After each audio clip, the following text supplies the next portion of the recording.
People of the internet, Marc Maron has some words for Theo Von, and we're going to find out what that is right now. Most sort of hilarious or combative post-joke encounter? Like, do you hear from an Ellen DeGeneres? Do you hear from a Theo Von?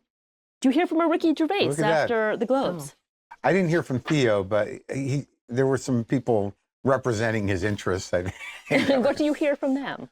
Well, I knew, like, I deliberated that joke a long time. You know, like it's a very funny thing about making jokes about comics. So like, there's this idea that, hey, you know, we're all family. Yeah, we're family. Yeah, but the truth is that if part of the family is dictating culture, you know, 80% of it, or has that much cultural value, they become ripe for criticism. I mean, it's like, what are you going to avoid that? It's like avoiding any sort of big cultural movement or personality.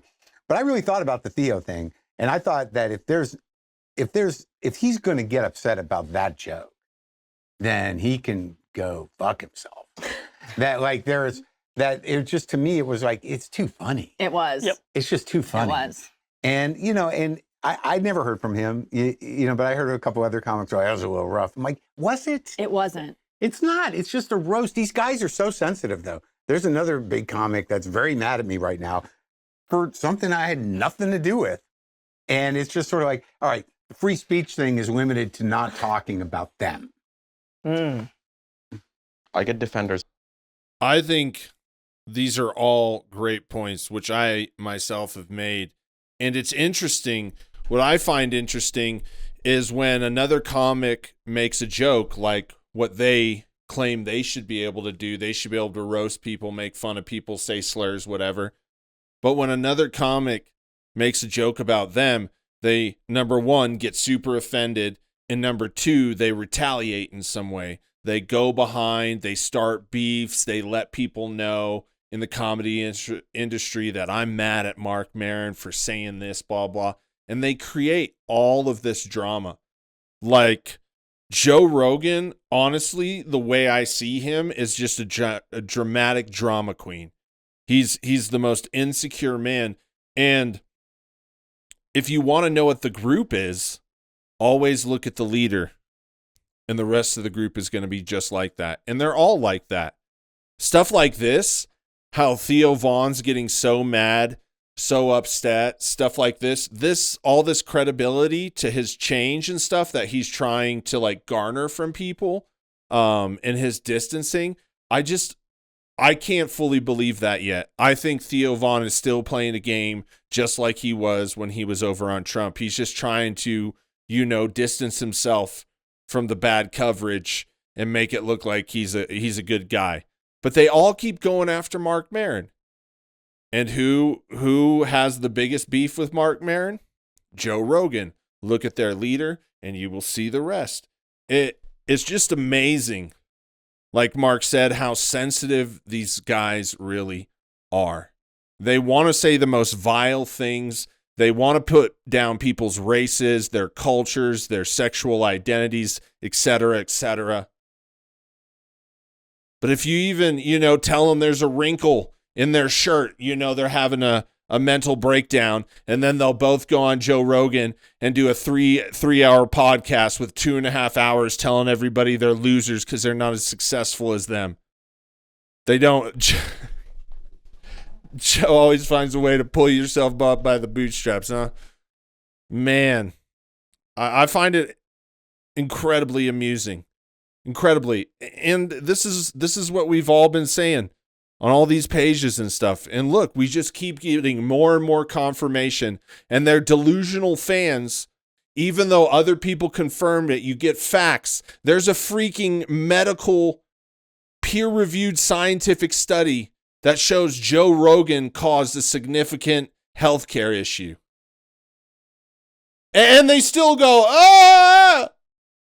That just shows you that his fan base is willingly delusional, probably like mentally off, and almost always hates themselves because they don't want to know the truth. They're just blind little zombies for their leader, Little Joe. It's upsetting. You know, I know there's all kinds of ways to live life. But when somebody just blatantly just goes into a bad situation, when they've been offered a helping hand so many times, and I'm not like the best deliverer of these things. I say what I really think about stuff. But there's so many people that have told you before. If that's not the avenue that you like or the way you want to hear it, there's so many people telling you literally have no excuse for being in a sinking ship right now. But some people love being in a sinking ship as they all float down here, Okay. The colors. You do. Well, people look good in navy blue. It's good for everyone's skin tone. I was like, I'm sorry. During COVID, I did say I liked sugar in my cornbread, and that caused a rift among some women. But other than that, you're clear. Other than Wait, that, I'm okay. sugar in my cornbread, that's not an expression. No, it's sugar really on your sugar in cornbread. Okay. cornbread, which I like cornbread without sugar in it. I was just saying. I was bored. It was COVID. People fought. I get a lot It's of awful. stuff. Made me feel sick. Yeah. I mean, for me, politics. I think the craziest people in COVID and after COVID are like all the Joe Rogan people, all that. They, here's the thing. They put so much weight on COVID, and don't get me wrong. It was terrible. It was almost like a restart to life. It shut down businesses, all of that stuff. And it was just a weird, horrible time. But these guys here, in the Rogan sphere, they act like COVID was yesterday. They live like it was yesterday. And in my life, there's been many a times where shit's fallen apart and been really hard and super crazy and doesn't make any sense. But I just move past it. And then once I move past it, I take the lessons I learned from it and I keep going. But the Rogan sphere, they'd say everyone else is crazy, this, that, and the other because of COVID. And they're really the ones that became the craziest and are still the craziest after COVID. Like COVID, they'll be talking about COVID, doing water yoga at the senior center. Man, that have you checked the price of toilet paper? It's not going up, is it? Could be COVID again.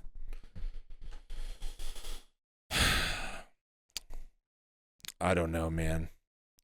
I just find the Rogan sphere, their fans, they're all so incredibly sad because the only way you get to their comedy, their messaging, their politics is because you're a sad human being and you've given up on yourself. Because if you actually listened to what these people are saying and understood, you would hate yourself every second more you believed in them. But you're fine being slop, turd stains on society. I guess that's going to be fun for you, huh? Yeah, I mean, of course, MAGA, no. Yeah.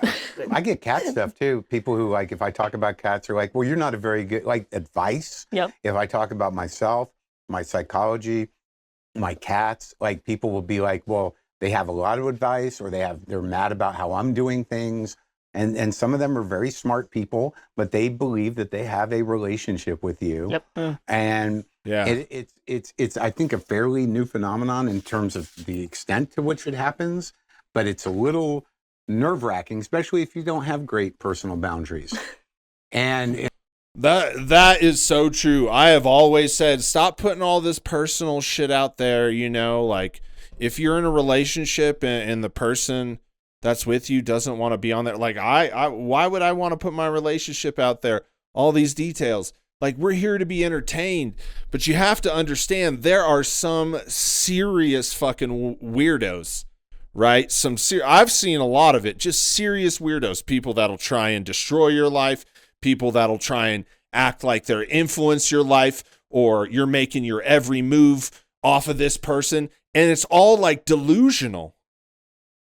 It's all delusional. That's why I don't pay attention to any of my haters, or any kind of hate. I just move on. People are going to say what they're going to say. Right? you kind of, I'm not like some big thing, but like, dude, it's insane. It is so insane how much time these people waste. I mean, I don't put up with it, so it's like extra wasting time. I'm like, oh, bye. I might say some shit to them because it's fun, because they'll call me the worst shit. And these people who call you the worst shit and they don't even know anything about you. They're salivating, trying to find something out about you, trying to get a picture of this or that, or trying to get some kind of dirt on you.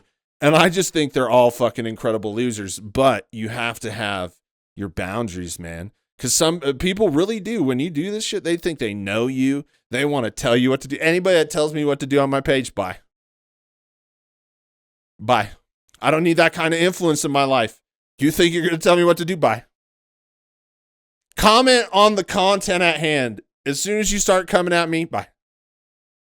Well, bye. You said bye.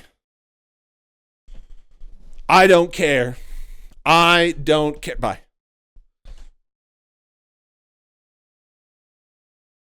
There may be times in life, right, when you start using social media and you get involved in the drama, you get involved in the stuff, you let it affect you, and you don't realize that the person that is trolling you is probably one of the most disgusting human beings sitting in a chair, and this is the only thing he fucking got going on right now in his entire life. And you're letting that guy make you feel bad? I don't let none of them make me feel bad. Look, this is what you got to say with your personal Facebook. This is my channel. I made this space for me. If someone gets in this space I made for me, I kick their ass out. That's how you got to treat it. You got to be vigilant. Would you let somebody like jump on your ID cards or your bed, just like come in your bedroom and be like, "You a piece of shit," blah, and they just run out? Would you? No. You got to have the same vigilance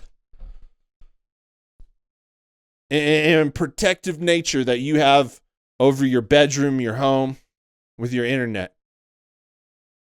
You ain't got time for the trolls. The trolls belong in holes. So I just toss them in there. Get back.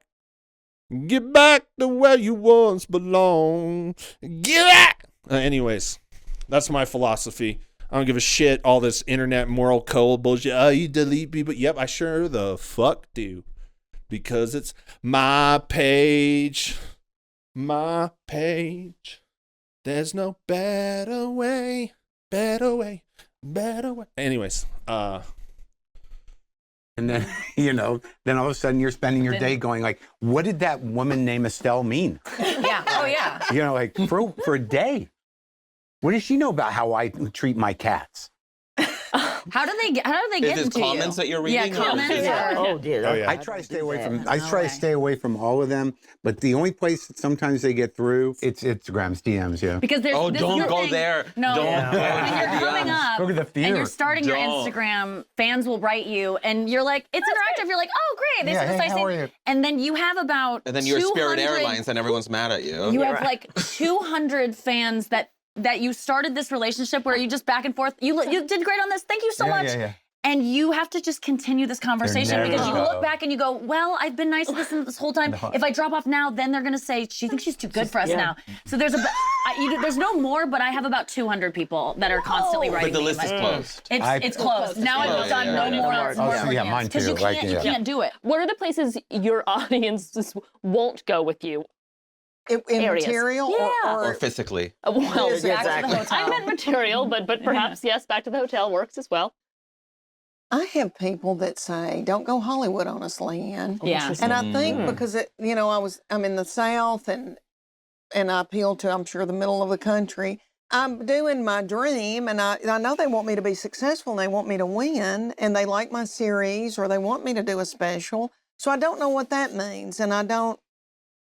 I think maybe they mean like jokes about your agent or I could tell you what they mean. I've seen it happen while I was doing this. There's people that will be some of your first fans, and some will stay the whole time, some will go, some will decide when to go. You know, it's you just can't make everyone happy. Like at some point, you know, a group of your fans are going to be like, you're different. I liked you in this phase. You're different. I liked you when you did this. Or you sold out here. Or the first 2 albums were way better. And then you tried to get all like artistic on us. And, you know, and you just can't make anybody happy. And sometimes I guess, you know, you just change as long as you... I consider, I understand tons of people can be successful, tons of people can be massively successful and still be independent and have that vibe. But I think for me, if I were to draw the line on selling out, it's like selling out to the corporations, selling out your people, your culture, selling out your friends, you know, your family, the person you're in a relationship with. Like being involved with dangerous people that are in our ecosystem, you know. I think you all get the point on that. But I can never be mad at people's success. I think also the other thing that people really don't like is when they start seeing the corporate person, the elite, the billionaire, their change on that person that once wasn't like that. I think if you see someone change into this corporate puppet, I mean, it's very obvious. And I think that's when people really get mad because people don't want that. I think people, you know, unless you're on the top with like the billions and billions of dollars and you're running the system, most everybody else fucking hates it and hates you. And I think that's just kind of like a natural feeling we all get, you know, in wherever your position is life. And people just really don't like it when they start to see the corporation change you or the, you know, the man running the game. And it happens. And even if it isn't, like even on my channel, I do something, people get a feeling. And they'll tell me, oh, you changed, or used to be like this, or you're angry, or you're too loud, or you're too quiet, or you just used to be this. You know, I'm just doing what I do. You know, it's gonna make people happy. It's made a hell of a lot of people mad, and but most of all, I gotta enjoy doing it, and that's kind of what I do. And if people want to say that and the other, that's fine. That's fine. I still got my Hellraiser poster and my gaming chair. If y'all thought I sold out, y'all fucking crazy. Don't nobody want to sponsor somebody with a gaming chair. Come on now. Or maybe they fear that they will no longer be able to relate. Yeah. Also, I think that Hollywood, you know, to some people implies a certain type of way of seeing the world. Sure. But politics is a place that you won't go or you haven't gone. No. And I don't think anybody wants to know. I'm bleep, bleep, well, bleep, right, bleep. Right. My algorithm, if y'all saw my algorithm, it's supplements, collagen, magnesium, something to help me sleep, grandbaby toys, like, you know, Hot Wheels.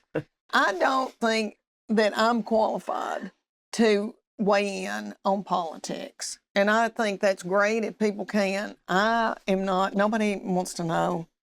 I don't know what I think, you know, half the time. Wanda, you obviously do lean into politics, certainly with this hour and many before.